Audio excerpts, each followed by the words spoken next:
Rubbish কথা বলবেন না আমার সাথে রাবিশ কথা বলবেন না। আমিও দেখেছি অফিসারদের হাতে অস্ত্র ছিল, অবশ্যই ছিল। আমি কি অন্ধ মানুষ? তার হাতে লাঠি সোটা ছিল, আমি নিজে দেখেছি। লাঠি দিয়ে সে মেরে আপনি শুনেন, আপনি তো একা দেখেননি নাকি, আরো অনেকেই দেখেছে। সেটাই বলছি, তাহলে আমিও দেখেছি, আমি দেখেছি যে অবস্থা। কথা শুনে মনে হচ্ছে না আপনি দেখেছেন। ডোন্ট প্লিজ এই ধরনের রাবিশ কথা বলবেন না আমার সাথে রাবিশ কথা বলবেন না। আমিও দেখেছি। উত্তেজিত হবে আপনি আমাকে উত্তেজিত করছেন। আপনি তো তাদেরই পক্ষের লোক বলে মনে হচ্ছে। আমি কারো অবশ্যই আপনি তাদের পক্ষে কথা বলেন। শোনেন, এই যে সবুজ মেয়ে মারা গেল ছাত্রলীগের, তাকে কে মারলো? সেটা তদন্ত হবে না, তদন্ত হবে তো, ওইটা সাইদেরও তো তদন্ত হবে, সবই তো তদন্ত হবে। সাইদকে কে মেরেছে সেটা দেখা যাচ্ছে। আমি তো দেখেছি। আপনি আমাকে বোঝানোর চেষ্টা করছেন যে আমি দেখিনি নাকি? এই ধরনের রাবিশ কথা আমার সাথে বলবেন না, রাবিশ কথা বলবেন না। আমি কিচ্ছু রাবিশ বলছি না। অবশ্যই রাবিশ কথা বলছেন না, অবশ্যই রাবিশ কথা বলছেন। আপনি ওদের পক্ষে হয়ে কথা বলছেন। আমি কারোর পক্ষে কিছু বলছি না। স্পষ্টভাবে ওদের পক্ষে হয়ে কথা বলছেন। আমি নিরপেক্ষ কথা। আপনি ওটাও নিরপেক্ষ নন। এরপরে আমাকে বলতে দেন আগে। এরপরে আপনার প্রশ্ন করেছেন, এটা জবাব নেন, তারপরে অন্য কথা বলেন। না, আপনি আপনার প্রশ্ন আমার প্রশ্নের উত্তর পাননি, অথবা আমার প্রশ্নের উত্তর বোঝার মতো মেধা আপনার নেই। আচ্ছা, এখন কথা হলো, হাসবেন না প্লিজ, ডোন্ট লাফ এট মি। আচ্ছা, এখন কথা হলো, জাস্টিস শামসুদ্দিন চৌধুরী মানিক, আপনি আমার নামটা ভালো করে উচ্চারণ করতে পারেন না নাকি?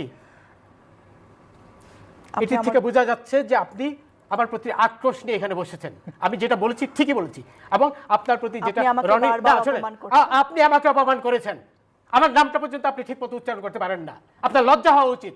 এবং রনি যেটা বলল, আপনি এমন ভাব দেখাচ্ছেন যে আপনি একাই সেই টেলিভিশনটা দেখেছেন। আমি যখন বললাম আমিও দেখেছি, তারপরে আবার আপনি আমাকে বারবার উস্কানি দিচ্ছেন যে আমি দেখেছি কিনা। তার মানে আপনি একাই দেখেছেন, আর কেউ দেখেনি। শোনেন রনি, কালকে যে না উত্তেজিত হওয়ার কারণ হচ্ছেন আপনি আমাকে উত্তেজিত করছেন, মানে এমন ভাব দেখাচ্ছেন যে আপনি একাই দেখেছেন, আমি দেখিনি। এবং পুরো বাংলাদেশ দেখেছে। না, পুরো বাংলাদেশ দেখেছে, বাংলাদেশ আর এখানে আসেনি, তাই তো?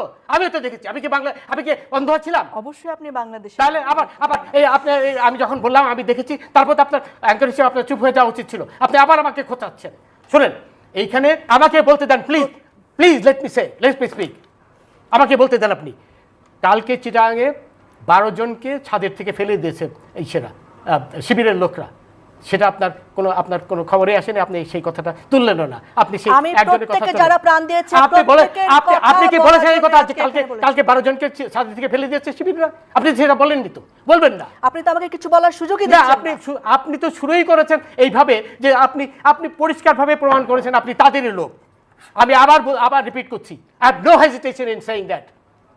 কারণ এটা আপনি বলেন নাই কালকে নারী হিসেবে যে মিনিমাম সম্মান দেওয়া দরকার সেটাও আপনি আমাকে সম্মান দিয়েছেন। আমি আপনাকে কোনো প্রকার অসম্মান করিনি। আপনি আবার নারীর কোটা চান, আবার এখানে নারীর সম্মান চাচ্ছেন।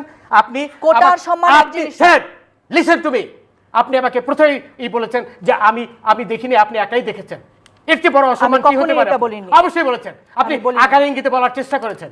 আপনি যে তাদেরই একজন, এটা আপনি পরিষ্কারভাবে প্রমাণ করেছেন। আবার বলেন যে নারীর সম্মান আপনি। আমার ধারণা আপনার অন্য কোনো কারণে আজকে মন মেজাজ না, আমার মন মেজাজ তো খারাপ হবেই। রাজাকাররা যখন 32 নম্বর সেটা খুব বেশি আপনি আমার উপর ফেলতে পারেন না।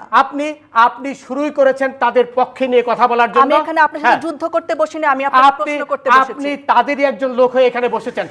আমি কোনো প্রকার যুদ্ধ করতে, আমি এখানে নিরপেক্ষভাবে বসি। আপনি প্লিজ কিপ কোয়েট।